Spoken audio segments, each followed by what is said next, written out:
Hi, and welcome back to Small Talk Sundays. If you don't know me yet, my name is Michelle. I am a beauty entrepreneur and your YouTube girly talking all things beauty and business, so let's dive into it. I think when I talk about healthy relationships, I think I really want to talk about the 5 love languages in this topic today. The 5 love languages is something that I've known for a while. Like, I've read it when I think it was 2012 by Gary Chapman. If you haven't read it, you should read it and take the exam. So it's a really good book. It's great for those who want to know why someone doesn't feel as loved as they should, and because you're not reaching those type of love languages. But if you already do know what the 5 love languages are, it's physical touch, it's acts of service, it's words of affirmation, quality time, and gift giving. And what I got out of it is, like, even if my love language is physical touch and theirs is gift giving, when I do physical touch on them, they might not find that as loving as they are as if they were to receive gifts, because their love language is like something small and thoughtful, like like maybe that person may have mentioned that they wanted this type of ornament for Christmas. Then you go out of the way to buy that same ornament the next day and give it to them for a Christmas gift or something. That's their love language. But for me, I'm physical touch. I don't actually respond to that very, I think it's cute, but it's not like my primary. There's 2. So before I start, I want to start with what my love languages are. So my love language, I know, is 90% physical touch, because I don't need to be intimate a lot, but I need to be touched. Even if you put a finger on me, I am the happiest girl in the world. And I think my secondary love language, I think it was quality time. Quality time to me is talking about a book that we read together and expressing our feelings. To me, quality time isn't you sitting around watching Netflix and not talking. Yeah, it could be quality time if that's what you want to do together, but to me, quality time is actually connecting by communicating with each other, and if you are watching a movie with me, asking the questions of why this person went through that, or what's happening, or whatever the situation could be. The 5 love languages is something that you should be picking up on, and I think this is how I kind of perceive things as, if my love language is physical touch and somebody else is gift giving, I am not going to respond that well with gift giving. I think it's a great gesture for sure, but it is not my primary love language, so it's not something that would make me feel whole, or what do you call it, as happy. And there's no problem with that. It's just you have 2 differences, right? So when somebody is giving and giving and giving, and you're receiving the gifts from that person because their love language is gift giving, you should let them know. And this is what's great about communication. You should let them know that it's not that they don't need to do it as much, but you can also give them what they want, because that's probably what they're looking for as well. So I think for this video, I kind of just want to break down types of ideas of what you can do with these types of love languages, because even if you don't reciprocate them, or even if you don't if they're not your strongest suit, I think it's a great practice to just do all 5, because it'll make someone's day if their love language is words of affirmation, or gift giving, or quality time. I want to start first with physical touch, because that is mine and I know it very well. I know what I like and I know what makes me happy. The love language, when it's physical touch, yes, it is about intimacy, and yes, it's about having chemistry through physical bodies. Having you right beside me and is not enough, but I need you to be touching me, just even for a slight touch. It has to be skin to skin contact, because I like the warmth of your skin on mine, right? That to me is my love language of physical touch. And another great example of physical touch, what I really love, is that I have my fiance's family dog with me, and you can tell his love language is physical touch. All he wants to do in life is literally sit around and be pet all the time, and he whines if you stop petting him. So once you start, you got to keep going for like a while.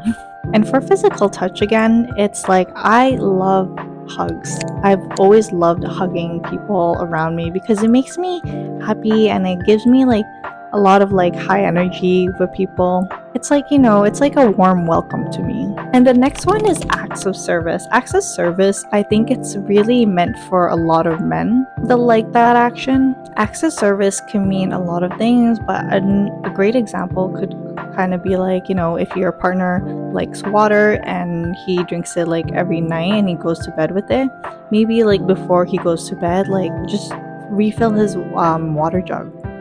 That's like a type of act of service. It might be small, but it is such a huge gesture to somebody who loves that, who loves acts of service. Another one would be like, for a guy or for a person to open the door for somebody, or to help carry the groceries, or to help like walk their dog together, or anything that can make a person relax, I think is such a huge benefit to their daily life, so that they don't have like a million things in their head throughout the day, and by the end of the day they don't have to be so exhausted. Like you as a partner or as a friend, you can help them in so many ways. And the next one is words of affirmation. Words of affirmation are saying like a lot of supportive things to somebody else, and I think people just enjoy the appreciation and encouragement. And when people frequently say like, I love you to each other, like every single day, every morning, and make it like a routine, like I think it's like the cutest thing to do. Even though again, it's like a small gesture, but if you add these little habits into your daily life, even into the relationships, and like saying like good morning babe like every morning, because that you wake up first, it adds a lot of value to that person. I guess words of affirmation isn't something that's my strongest suit, but I know that me and my partner communicate every single day. We talk on the phone when we can. We bug each other through morning and until night, and I love that. Even though it is not my strongest love language, I appreciate all those things, because I remember when I dated guys back in high school, I hated like, having like a few days of not talking to them. I'm like, okay, like are we still dating? I know we were younger, but like still, I needed somebody that I can communicate with every single day, because they were gonna be my partner. And if they wanted to be my partner, they needed to know exactly what I did every single day. Doesn't matter how far apart we are, or if we haven't spent the days together for like a few days or so, like I still need them to call me every morning and call me at night. I do feel like out of like all the love languages, words of affirmation is not my strongest. Again, I think I've mentioned that, and like I can't put a finger to it. I don't know why, because I think it's just not something I do. So there's a lot of things that people love though, right? So I remember I was doing this thing at the bank, and it was just like subconsciously behind the back of my mind, but I knew I was doing it. But anyways, so for words of affirmation, what I did when a guy would get a haircut, I would kind of look at them and I would ask them like, did you have a haircut? And I get like 99%, all of them, like anytime I said that, they would be like having a big smile on their face, and they're like, yeah, I actually did, thanks for noticing. I was like, oh, you're welcome, it looks good. So that's like a great way of words of affirmation.